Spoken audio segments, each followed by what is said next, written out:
We are at the AI House at CES right now. I am joined by Andi Huels from Vody, and I'm so excited to talk with you because this has been an incredible day. You've been on stage, you've been inspiring people, but you've also been really leading the discussion. So tell me a little bit more about your panel.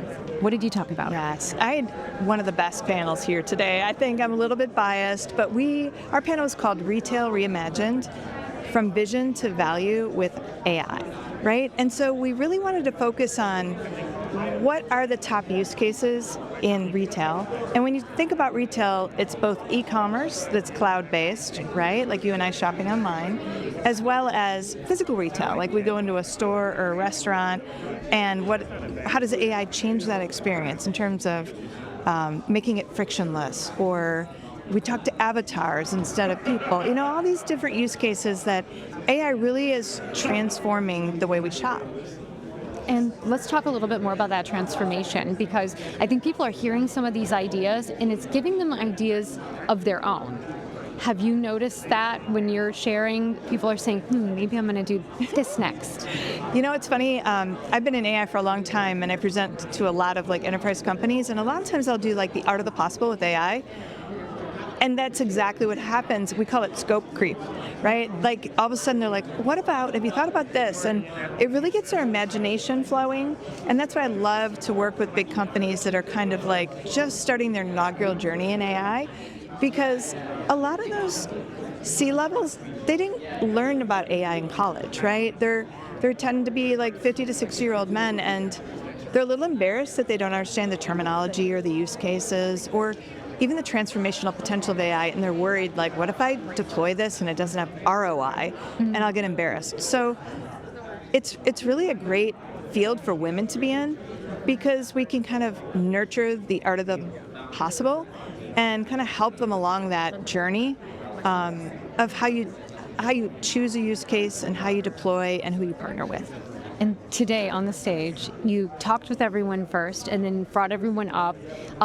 What were people talking about in terms of the future AI? Because we're talking about a lot of the now and where AI is at. Sure. But what is going to be the AI of 5 years from now?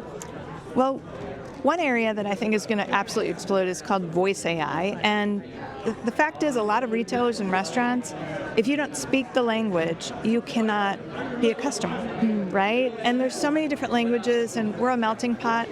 Voice AI is going to remove that barrier and going to make it accessible to anyone. Anyone can be a customer at these retail companies because they can use their natural voice and be understood. So I think that's going to be a huge area. And again, another area for the future is, we hear a lot about ChatGPT and large language models, but really a company like, say, a restaurant or a retailer, they need a small language model of just their data, so they can query that and know with confidence, how many customers were in my store, which store has the best sales or profitability, which has the best safety record, those type of things. You can't do that with a large language model, but with a small language model, it's customized to their data, you can do that. I want to know what brought you to this space, because most, when we're growing up, we weren't talking about AI. We weren't saying, when I grow up, I want to be XYZ, So what was it that sparked your interest that got you to this space, to get you so interested in AI? Yeah, that's an interesting question, because, of course, I didn't study AI in college, and it was one of those where I started out in automation. So I was in oil and gas automation, then industrial automation, then supply chain automation. And I was working for one of the largest supply chain automation companies in the world. And it was me and all men. And I had this idea, if we're selling all the mechatronics, like the robotics and pick and place systems that run the biggest warehouses in the world, why are we not controlling that from the cloud using AI and ML? And so I put together a whole deck, and I called it the Intelligent Distribution Center, and I socialized it among all the men that I worked with, and they told me, that's the future, that's on our roadmap. They minimized it. We already thought of that. And then I kept going. I was so passionate about it, I couldn't sleep. I was like, this is the future. And I brought in a little-known company at the time called NVIDIA, and I was mocked because I was told, Andi, that's a gaming company. What does that have to do with what we do? And then 8 months later, I was fired for talking about AI. And fortunately, I'd made relationships in NVIDIA, and they recommended me to Lenovo to be the head of AI. And that's where my career really took off. And that was quite a few years ago. So I was kind of at the forefront of AI and was able to shape edge AI and a lot of the use cases and customers that Lenovo was able to deploy. But if that door hadn't shut, Right? would you have been on the stage today? I don't know. I think I've always had an odd passion for technology. Like even prior to that, I was really into interoperability, and I'm passionate about convincing people, and they're just like, what are you talking about? The same with cybersecurity.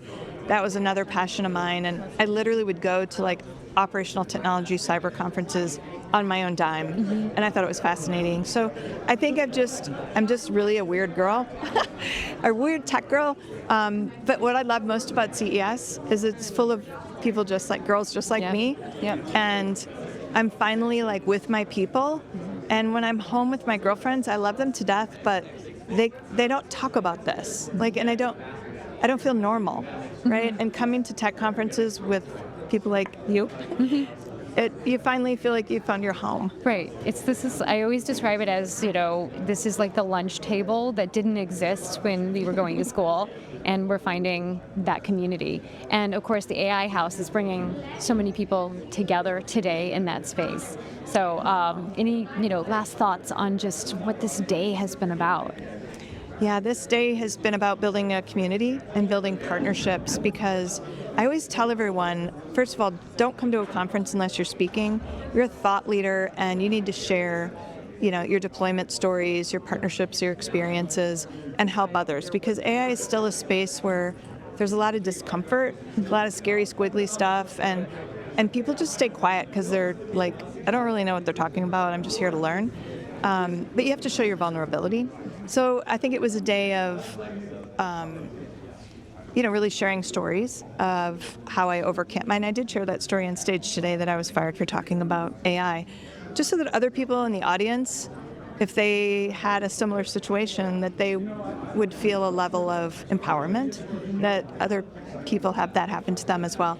So that was part of my day. And then I think the other part is just my panelists were mobbed afterwards. Yes. And it's like a mother feeling, like I groomed them, I helped them, I coached them. We had table talk sessions and so forth. And then I saw them shine. And then I told them, make sure you look at the audience, you don't look at me, and make sure you project that you're a thought leader and you tell the audience what to do. You're not just answering my questions. And so I watched them shine on stage and really perform well. And then the best part is when they get off stage, they're mobbed. Like for like a half an hour, they were just surrounded. So that was the essence of a great panel. It's incredible. And thank you so much. Thank you for being here, and thank you for sharing your story with me. Anytime, Lindsay.